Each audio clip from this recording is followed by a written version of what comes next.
ముఖ్యంగా పీపీపీ విధానంపై ఆరోపణలు విచారణకు నిపుణుల కమిటీ వేస్తాం. ఎవరు ఈ మాట చెప్తుంది? వైద్య ఆరోగ్య శాఖ మంత్రి సత్యకుమార్. పీపీపీపై ఆరోపణలు వచ్చాయట. పీపీపీ విషయంలో రాష్ట్ర ప్రభుత్వం ఎంత డిఫెన్స్లో ఉందో ఈ మంత్రి మాటలు మనకు చెప్తాయి.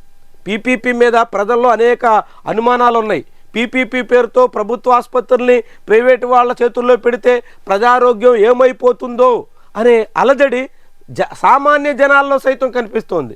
మధ్యతరగతిలో తమ పిల్లల మెడిసిన్ చదవాలనేటువంటి లక్ష్యం నెరవేర్చకుండా ఈ ప్రభుత్వం చేతులు దులుపుకుంటోంది అనే అభిప్రాయం బలపడుతోంది. దాంతో ప్రభుత్వం ఇప్పుడు పిల్లిమొగ్గలేసి పీపీపీ మీద వస్తున్నటువంటి ఆరోపణకి విచారణ కమిటీ వేస్తుందంట. నిపుణులతో విచారణ కమిటీ వేస్తుందంట.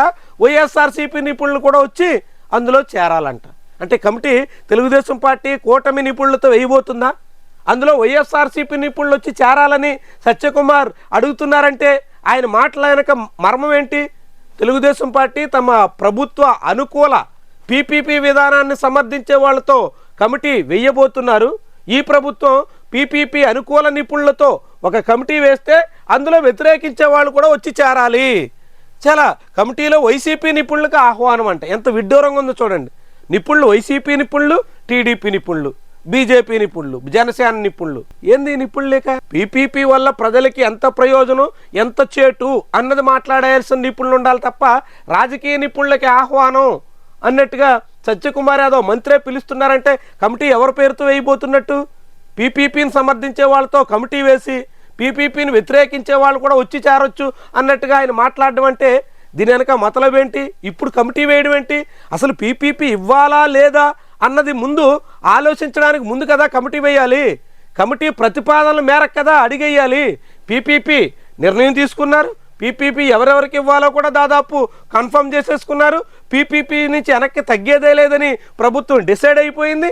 అన్నీ అయిపోయి ఇప్పుడు అభ్యంతరాలని పరిశీలిస్తారట. ఇంకేం పరిశీలిస్తారు? ఇప్పుడు అభ్యంతరం పెట్టినా ప్రభుత్వం నిర్ణయం తీసుకుని ముందుకెళ్లాలని అంతా లైన్ క్లియర్ చేసుకుంటున్నటువంటి తరుణంలో ఇప్పుడు కమిటీ వేసి ఇప్పుడు పరిశీలించి ఇప్పుడు అభిప్రాయాలు తెలుసుకుని ఏమి సాధిస్తారు? ఎంత వ్యవహారం ఎట్లా ఉందో చూడండి. అసలు ప్రభుత్వ తీరు ఎంత పేలవంగా ఉందో. పబ్లిక్ ఏమో పీపీపీ పట్ల చాలా ఆగ్రహంతో ఉన్నారు. కాబట్టి ప్రజల్ని పక్కదారి పట్టించాలి, మేము చాలా ప్రయత్నాలు చేసాం, నిపుణుల కమిటీ వేసాం, అందరు అభిప్రాయాలు తీసుకున్నాం, అందరు ఆలోచనలకు అనుగుణంగానే అడుగులేసాం అని చెప్పుకోవడానికి ఇప్పుడు కూటమి సర్కారు పిల్లి మొగ్గలేస్తుంది. ఈ పని ముందు చెయ్యాలా? అసలు పీపీపీ ప్రయోజనమా కాదా అన్నది ఆరంభంలో తేల్చాలా. మీరు సగం దూరం వచ్చేసి నిర్ణయం తీసుకుని ఇప్పుడు మేము వచ్చిన రూట్ అంతా కరెక్టా కాదో మీరు తేల్చండి అంటే ఆ రూట్ కరెక్ట్ కాకపోతే ఇప్పుడు ఎవరైనా చేస్తారు? అయిపోయింది, మీరు సగం దూరం వెళ్ళారు కదా. ఖచ్చితంగా ఈ నిర్ణయం ఉపసంహరించాలి అన్నది పబ్లిక్ డిమాండ్, ప్రతిపక్షాల డిమాండ్. కాబట్టి రాష్ట్ర ప్రభుత్వం ఖచ్చితంగా పీపీపీ మానుకుని రాష్ట్ర ప్రభుత్వమే నిర్మాణం చేయాల్సినటువంటి బాధ్యత ఉంటుంది. వైద్య కళాశాల నిర్మాణానికి ప్రభుత్వం వద్ద డబ్బులు లేవు. మరి ఎవరికి ఉన్నాయి డబ్బులు? గూగుల్ లాంటి వాళ్ళకి ఇవ్వడానికి ఉన్నాయా? గూగుల్కి ఇస్తే ఎంతమందికి ఉద్యోగాలు వస్తాయో అంతకు మించి ఈ మెడికల్ కాలేజీలను ప్రభుత్వం కడితే వస్తాయి. గూగుల్ డేటా సెంటర్ ద్వారా రాష్ట్ర ప్రభుత్వం 22,000 కోట్ల రూపాయలు ఇచ్చి ఎదురిచ్చి కంపెనీ పెట్టిస్తున్న దానికన్నా అదే రాష్ట్ర ప్రభుత్వం 5,000 కోట్ల రూపాయలు ఖర్చు పెడితే 10 ప్రభుత్వ మెడికల్ కాలేజీల ద్వారా ఎక్కువ ఉద్యోగాలు వస్తాయి. గూగుల్ ద్వారా అనుబంధ పరిశ్రమలు వస్తాయని చెప్తున్నారు. ఈ మెడికల్ కాలేజీలు పూర్తయితే అనేక అనుబంధ కళాశాలలు వస్తాయి. వాటికి అనుబంధంగా అనేక రంగాలు అభివృద్ధి అవుతాయి. మనం ఇక్కడ గమనించాల్సిన విషయం ఏంటంటే ఒక్కసారి ఒక ప్రభుత్వ మెడికల్ హాస్పిటల్ లేదంటే మెడికల్ కాలేజ్ అక్కడ వస్తే ఆ ప్రాంతంలో నర్సింగ్ కాలేజ్ వస్తుంది, ఎలైడ్ హెల్త్ సైన్సెస్ కాలేజ్ వస్తుంది, వాటికి అనుబంధంగా ఇతర అనేక రకాల ప్రైవేట్ కాలేజీలు వస్తాయి. పలు రంగాల్లో అభివృద్ధి అయ్యే అవకాశం వస్తుంది. ఆ ప్రాంతం సమగ్రంగా ముందడుగేసేదానికి ఒక మూల మలుపు కూడా అవుతుంది.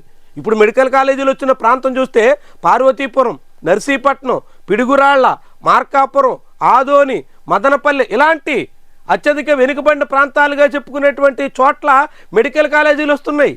అక్కడ మెడికల్ కాలేజీలు వస్తే అభివృద్ధికి నిజమైనటువంటి రాచమార్గం అవుతుంది. దాన్ని వదిలేసి గూగుల్కి ఇవ్వడానికి డబ్బులు ఉంటాయి, ప్రజలకు సంబంధించినటువంటి ప్రజల ఆరోగ్యానికి సంబంధించినటువంటి ప్రజల జీవిత భరోసాకు సంబంధించినటువంటి వాటిలో డబ్బులు లేవని ప్రభుత్వం నిస్సిగ్గుగా చెప్తుంది. ఏమనాలి దీన్ని? మార్క్ ఫెడ్ ద్వారా మరొక 6,000 కోట్ల రూపాయల అప్పు. ఇలా అప్పులు తెచ్చి మరి ఏం చేస్తున్నారు? అప్పులన్నీ అప్పుల కుప్పగా ఆంధ్రప్రదేశ్ని మార్చేస్తూ ప్రభుత్వ మెడికల్ కాలేజీలు కట్టడానికి డబ్బులు లేవు అంటే ఎంత నిస్సిగ్గు మాటలు మాట్లాడుతున్నారో ఆలోచించండి.